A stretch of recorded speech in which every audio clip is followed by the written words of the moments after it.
The following presentation contains dramatic reenactments of actual situations encountered by Missouri librarians.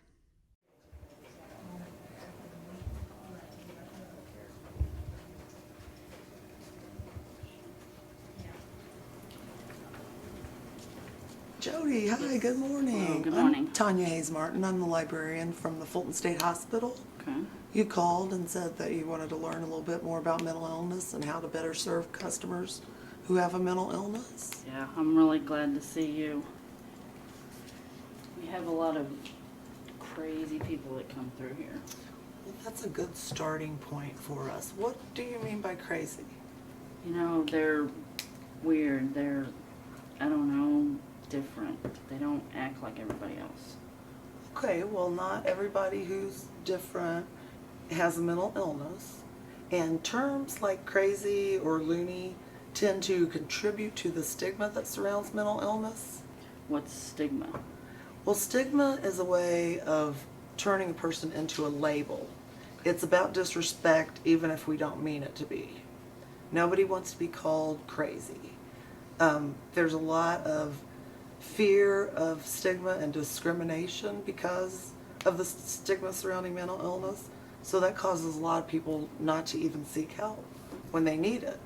Did you know that about 22 to 23% of Americans in any given year experience a mental health condition? And that half of them, because of stigma, don't seek the help that they need, don't get the treatment they need. Can mental illness really be treated? Yes. Mental illness is a brain disorder. It's a medical condition.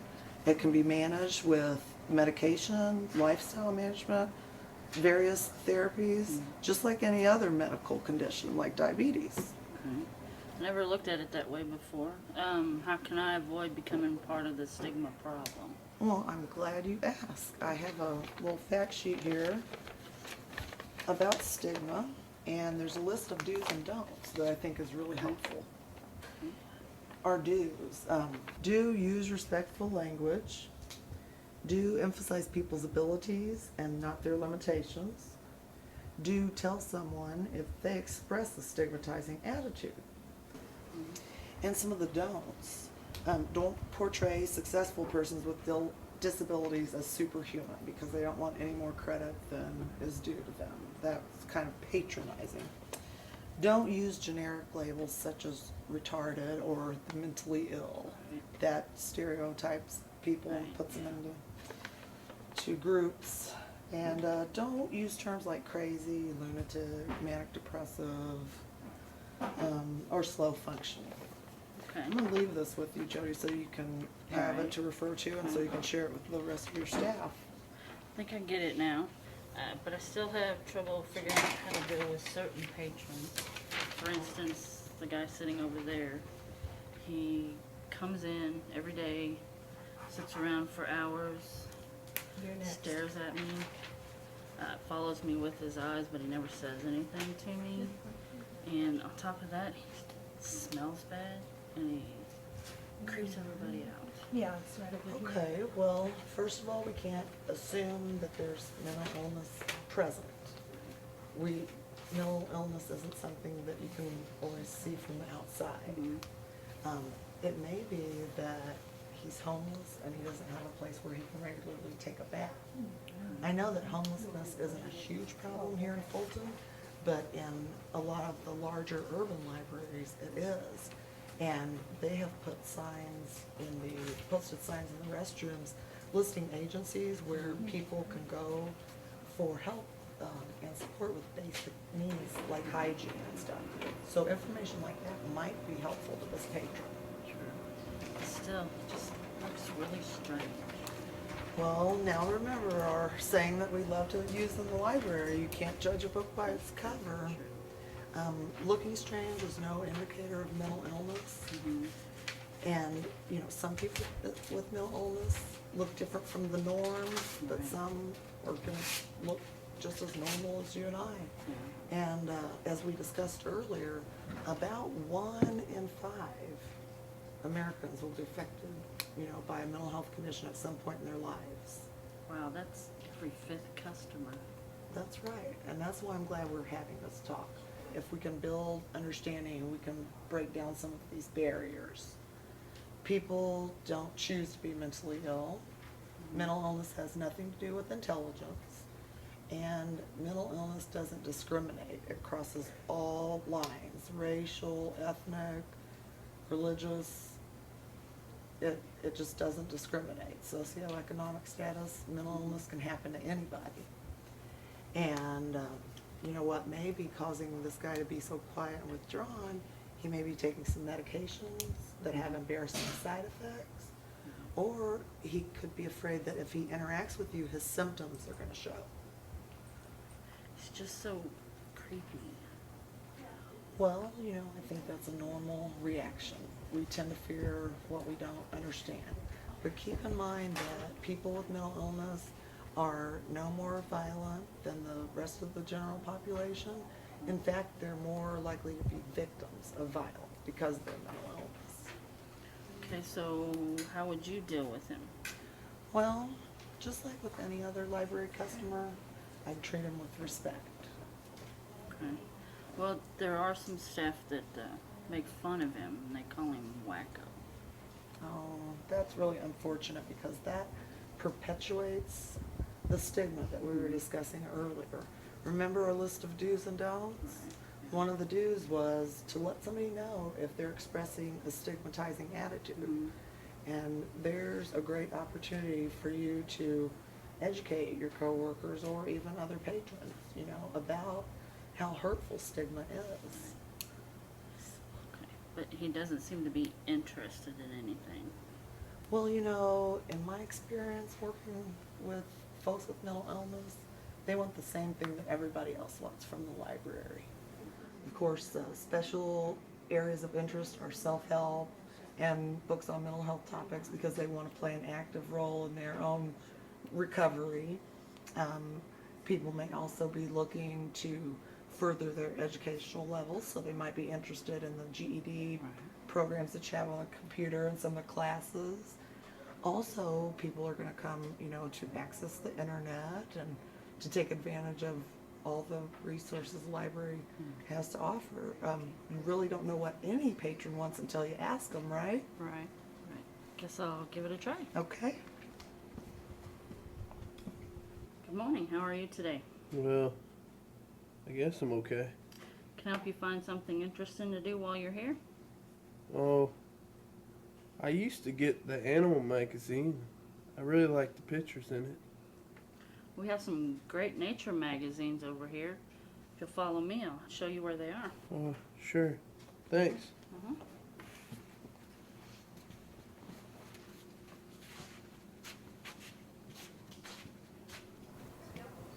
He seemed kind of nice. We had another situation the other day. We had a group home dropped off some people. They were unsupervised. One of the ladies come in, she had an envelope, and she looked at some pills that were in it and then threw it away in the trash. I'm concerned that they're medication that she needs and that her supervisors don't know that she's thrown it away. Is there something I should have done? Said something, told somebody? Well, boy, that is a problematic situation. First, try to understand how this lady may feel. A lot of those medications cause very uncomfortable side effects, and so people are resistant to taking them because they don't want to experience those side effects.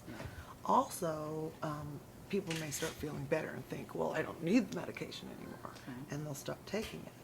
But that is something very important, for her to be taking her medicine. So if there's someone on the library staff that has a good rapport with her, I would suggest that they personally approach her and express their concern for her well-being. I don't think anyone here knows her all that well. That's really not my job.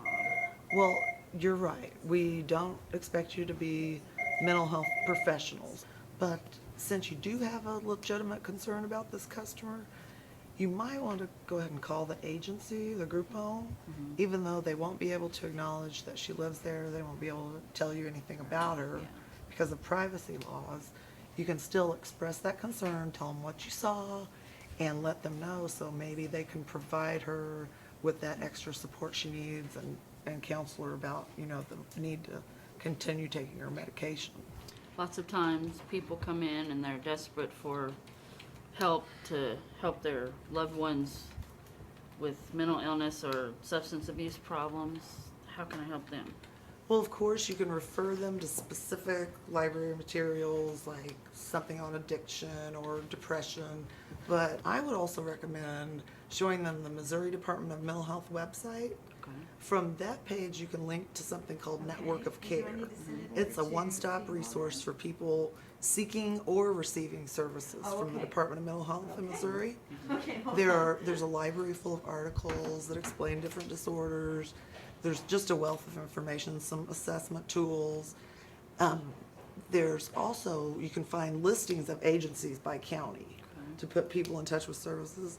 And another thing is there are emergency numbers there for people who are in immediate crisis. Hi, excuse me. Sure, Hi. sure. Jody, hi. Yes, Nice hello. to see you again. I remember you got me those bluegrass CDs. It took a long time. Yes. That's okay. Anyway, I need something else today. I need some of the Johnny Cash CDs. Okay. Actually, I want them all. All I right. want all the CDs, and if you don't have them here, if you could reserve them all for me, because I need them all. Okay. Can we do it now? Sure. Let's see Okay. what we can do.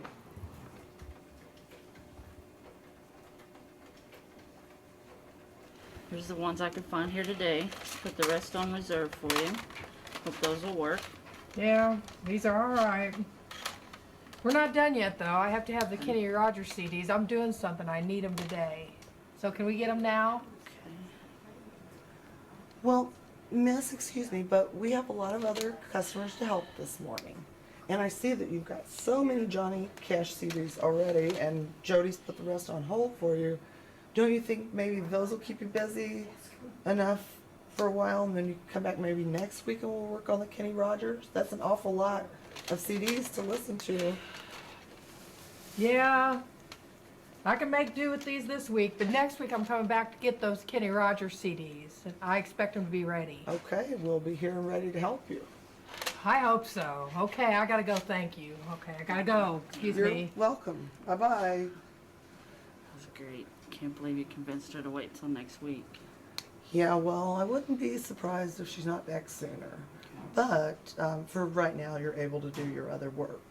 When someone becomes persistent and demanding like that, you need to make it real clear to them that, okay, I've done all I can do for you for right now. Also, it's very important that you know your library's policy on patron conduct and behavior. And if someone's acting beyond those rules, well then you can say, okay, this violates our policy. But I think you did a real good job handling it. People who sometimes have trouble limiting their focus can really thrive with a little guidance like we just provided. So I think we did a good job with her. Seems that some people are just never satisfied. We had a lady call and ask detailed reference questions, and then when we called her back with the answers, she didn't even remember calling. I think she has Alzheimer's. I'm a little concerned about her. Is there anything I can do? Well, that's really tricky because you're only communicating with her over the telephone. But what I would do in this case, I'd continue to answer the reference questions because after all, that's your job. If when you call her back with the answer and she doesn't remember, just consider holding on to that answer. Okay. Because more likely than not, she's going to remember later and call back. Okay. And you won't have to do the work again. It will be right there by the reference desk. And also, sometimes with the elderly, they don't have a lot of people to talk to, and they're lonely. So she may be calling, asking these questions because she's lonely. So if you know anybody in the community that knows her, and you could express concern to them about her, that would be really helpful. Okay. Have you had any other problems? There was a guy come in the other day, and he was under the impression that I could find his Cherokee heritage instantly. Oh. But then when I informed him that genealogy is a specialized subject, he got really upset with me and left in a huff. Well, you know, lots of people have unrealistic expectations of what the library has to offer. This is especially true with customers with mental illness. And another thing is that customers with mental illness often have an unrealistic assessment of their own abilities. So someone may claim to be a graduate student, yet they're really reading at about a third grade level, or they could be really timid and unsure of their computer skills and ask you for help, but when you go to help them, you find out that their skills are even better than yours. Hey, that reminds me. We've got a customer that causes trouble every time he's on the computer. He's here right now. Oh, okay. Well, let's go check it out and see what we can do. Okay. Hello, Mr. Jones. I'm here to tell you time's about up for this morning. You can sign up again after lunch. I need just a few more minutes. These computers aren't working right in the library. I worked for the CIA for 20 years, and I can't find my records on this website. They owe me. Sir, we know that you're feeling very frustrated about not being able to find the information that you need. I don't think the CIA keeps records like that on their public website anyway, but in any case, your time is up for now. You need You to... people are trying to keep me from my rights. This is a conspiracy. You work for the government, and you guys want to keep me from it. Well, sometimes working with difficult customers doesn't leave us feeling very successful.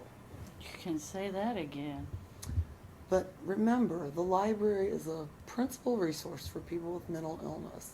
Oftentimes, the obstacles and disruptions in their life that's happened because of mental illness have left them with very limited economic means. So the library is going to be key for them to get free access to the internet, to use the DVDs and music, a lot of the stuff that we tend to take for granted. Libraries are the door to opportunity. So let's always make sure the public library door is open with a welcome sign. Sounds good. Yeah. I think I have some holds to pick up. Okay. All let's right. go take care of it. Let's go take care of it. All right.